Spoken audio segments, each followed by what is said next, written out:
Corona महामारी के कारण देश भर में लॉकडाउन की स्थिति है। उसके बाद सर्वाधिक जो मार पड़ी है वो पड़ी है उद्योग धंधों पर। देश भर में उद्योग धंधे चौपट हो गए हैं। स्थानीय स्तर पर भी, जिले में भी, बागेश्वर जिले में जो लघु उद्योग धंधे हैं वो तब से बंद पड़े हैं।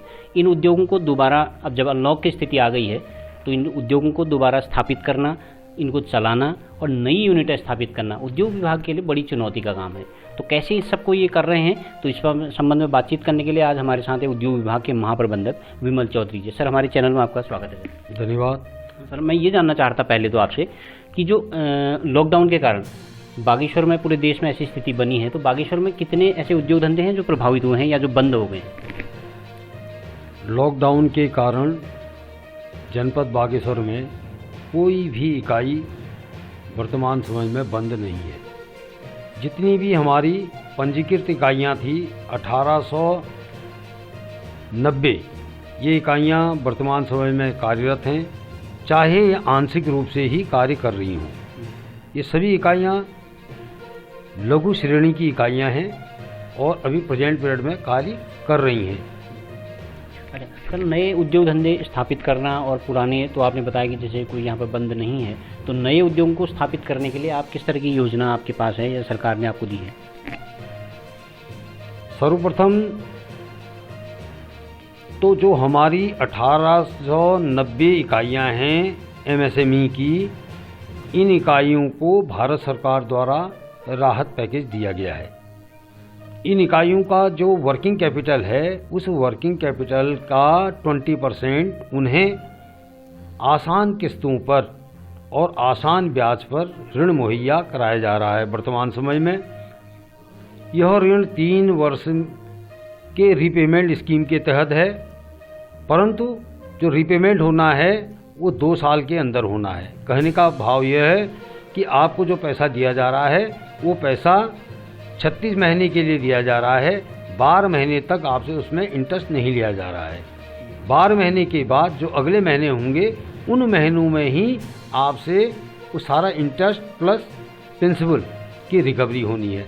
तो इससे भी जो हमारी छोटी छोटी इकाइयां हैं उनको बड़ी राहत मिलेगी, क्योंकि उनको 12 महीने किसी प्रकार का जो उनको हमने फंड बैंक द्वारा दिलाया जा रहा है या बैंक दे रहे हैं, उनमें किसी प्रकार का न तो मूलधन देना उन्हें अभी और ना ही ब्याज देना है। यह पैसा उन्हें बाद में जब वो कुछ पैसा उससे कमा लेंगे तो तभी उसके बाद ये पैसे की रिपेमेंट होना है। सर, जो बाहरी राज्यों से जब भी प्रवासी बहुत सारे यहाँ पर आए हैं, उनकी एक अपेक्षा है कि उम्मीद आपसे है कि उनको स्थानीय स्तर पर रोजगार मिले, वो बाहर जाने की स्थिति में नहीं है, तो ऐसे लोगों के लिए आपके पास क्या प्लान है? सर, हम जितने भी प्रवासी हमारे जनपद में आ रहे हैं,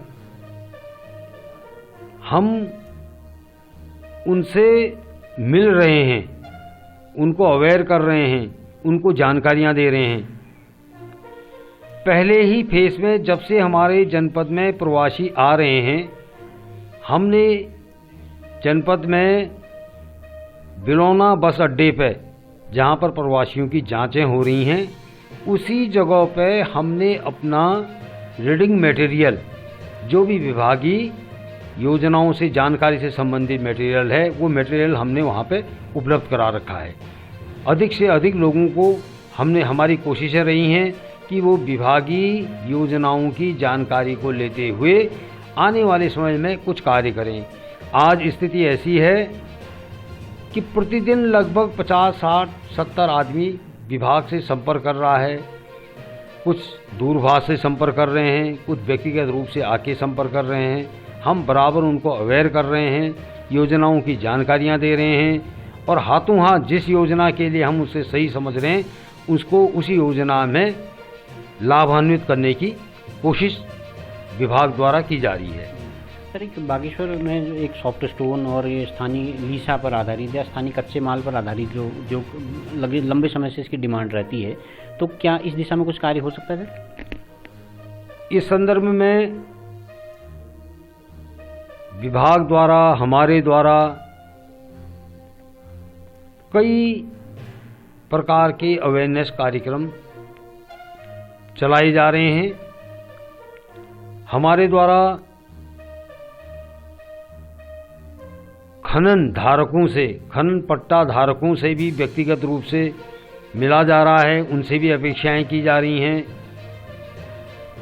कि वो जनपद में खड़िया से संबंधित प्रोसेसिंग की इकाइयां यहाँ पर लगाएं।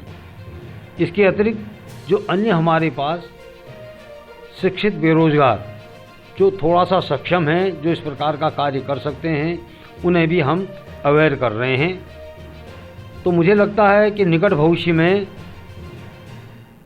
इस सेक्टर में भी कुछ इकाइयां यहाँ पर स्थापित होंगी। साथ ही हमने अपने निदेशालय से भी निवेदन किया है कि जब भी किसी व्यक्ति को लीज पट्टा दिया जाए तो एक शर्त इसमें अंकित कर दी जाए कि उस व्यक्ति को आवश्यकीय रूप से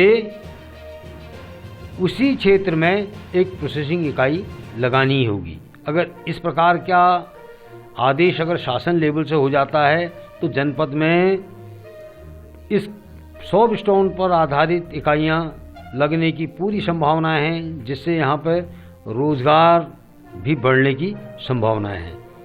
इसके अतिरिक्त जो लीसे की आपने बात की, अभी हमारी उद्योग मित्र की बैठक हुई थी 23 तारीख को, इसमें भी ये मामला हमारा आया था। हम शासन को भी इसको रेफर कर रहे हैं, क्योंकि जो हमारी पुरानी इकाइयां हैं वो पुरानी पैटर्न पर चल रही हैं लीसे की। हम चाहते हैं कि वो इकाइयां आधुनिक मशीनों से कार्य करें और आधुनिक उत्पाद बनाएं, आधुनिक बायो प्रोडक्ट बनाएं। तो इस हेतु भी वार्ताएं चल रही हैं। निश्चित रूप से आने वाले समय में जो लीसे की हमारी छोटी छोटी इकाइयां हैं, ये इकाइयां आधुनिक इकाइयों के रूप में परिणित होंगी। तो एक ही इकाई लगभग 20-25 लोगों को रोजगार देगी। थैंक यू सर, मुझे बातचीत करने के लिए बहुत बहुत धन्यवाद सर, बहुत बहुत धन्यवाद। तो आप थे हमारे साथ उद्योग विभाग के महाप्रबंधक विमल चौधरी जी, जिन्होंने बागेश्वर जिले में उद्योग धंधों के स्थापित करने या उन्हें संचालित करने के संबंध में विस्तार से बताया। और उनका भी मानना है कि स्थानीय स्तर पर जो उद्योग हम स्थापित करेंगे वो स्थानीय कच्चे माल पर आधारित होंगे, तो न केवल स्थानीय लोगों को रोजगार दे पाएंगे बल्कि लंबे समय तक उद्योग धंधे टिके भी रहेंगे। CCN न्यूज़ के लिए सुष्मिता थापा के साथ मैं सुरेश पांडे।